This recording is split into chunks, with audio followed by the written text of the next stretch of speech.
ईहा national. Sudan में सड़कों पर पड़े हैं शव और लोग पैदल ही छोड़ रहे हैं शहर को। हजारों भारतीय वहां फंसे हैं। इस खबर को पूरी तरीके से जानेंगे, पर इससे पहले हमारे चैनल को सब्सक्राइब करना बिल्कुल ना भूलें। सूडान में सेना और अर्धसैनिक बलों के बीच पिछले कई दिनों से जारी संघर्ष रुकने का नाम ही नहीं ले रही है। दो बलों की हिंसक झड़प में अब तक 400 से ज्यादा अधिक लोग की जान जा चुकी है, वहीं 3000 से ज्यादा लोग घायल हो चुके हैं। इस बीच भारत समेत कई देशों ने हिंसाग्रस्त देश से अपने नागरिकों को निकालना शुरू कर दिया है।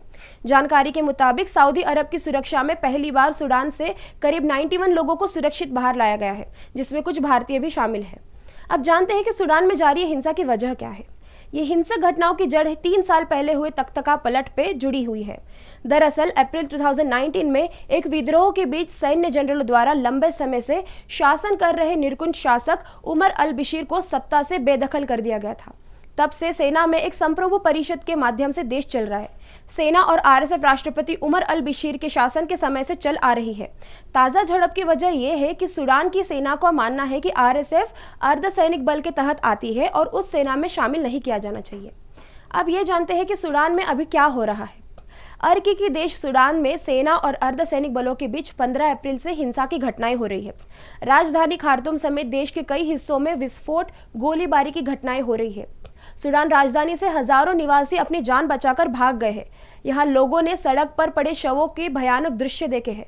33 वर्षीय अलाविया अल तैबत ने शहर से बाहर निकलते हुए बताया, खार्तूम में जीवन असंभव है अगर ये युद्ध ऐसा ही चलता रहा तो। उन्होंने कहा, मैंने कोशिश की कि बच्चों को सड़क पे पड़े लाशें ना दिखे।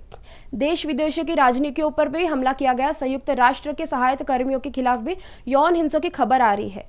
हजारों लोग कार या फिर पैदल से खार्तूम से निकल जा रहे हैं। लोगों ने कहा कि हवा और सड़कों पे कूड़ा कचरा के साथ लाशों की बदबू भरी है। अर्धसैनिक बलों और सेना के एक दूसरे के ठिकानों पर हमला करने के आरोप लगे हैं। इस लड़ाई में 400 से अधिक लोग मर चुके और 3000 से ज्यादा घायल। लड़ाइयां ने आवासीय और व्यावसायिक इमारतों को नुकसान भी पहुंचाया है। अपने घरों में रुके नागरिक खाद्य पदार्थों की कमी, बिजली कटौती और पानी की कमी के कारण परेशान हो रहे हैं। अब ये जानते हैं कि सूडान में अभी तक कितने भारतीय लोग फंसे हैं। देश में हिंसा, तनाव, असुरक्षित हवाई अड्डों के कारण विदेशी नागरिकों को निकलना मुश्किल हो रहा है। इस बीच अर्धसैनिक बल रैपिड सपोर्ट फोर्स यानी कि आरएसएफ राजधानी खार्तूम के मुख्य अंतर्राष्ट्रीय हवाई अड्डे पर नियंत्रण करने की कोशिश कर रहे हैं। फंसे हुए विदेशी नागरिकों में लगभग 3000 भारतीय है। वहीं केरल के 48 वर्षीय अल्बर्ट ऑंगस्टाइन, जिन्हें गोली लग के मौत हो चुकी है। वैसे अब जानते हैं कि सूडान के लिए आगे क्या होगा। हिंसा के कारण राजधानी समेत देश भर में आम जनजीवन प्रभावित होने लगा है। विमानन और परिवहन सेवाओं को निलंबित कर दिया गया है। संयुक्त राष्ट्र विश्व खाद्य कार्यक्रम के 3 कर्मचारियों की मौत के बाद संयुक्त राष्ट्र ने सभी कार्यों पर अस्थायी रूप में रोक लगा दी गई है। संयुक्त राष्ट्र एजेंसी के कार्यकारी निदेशक सिंडी मैकेन ने कहा है कि सुरक्षा स्थिति को देखते हुए सूडान में फिलहाल अभी सारे ऑपरेशन लंबित है। सूडान को जान माल का नुकसान, व्यवस्थापन और बुनियादी ढांचे को नुकसान पहले से ही बहुत ज्यादा हो चुका है। अब दुनिया के सबसे गरीबी देशों में से एक है, जिसकी औसत वार्षिक आय 61,000 रुपीज प्रति व्यक्ति है। अगर स्थिति नियंत्रित नहीं हुई तो वो दिन दूर नहीं है जब उन्हें खाने के लिए भी मजबूर होना पड़ेगा।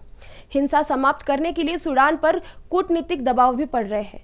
अगर देश जल्दी इस तरह से सुलझता नहीं है तो इसे वैश्विक अगलाव और प्रतिबंधों का सामना करना पड़ सकता है।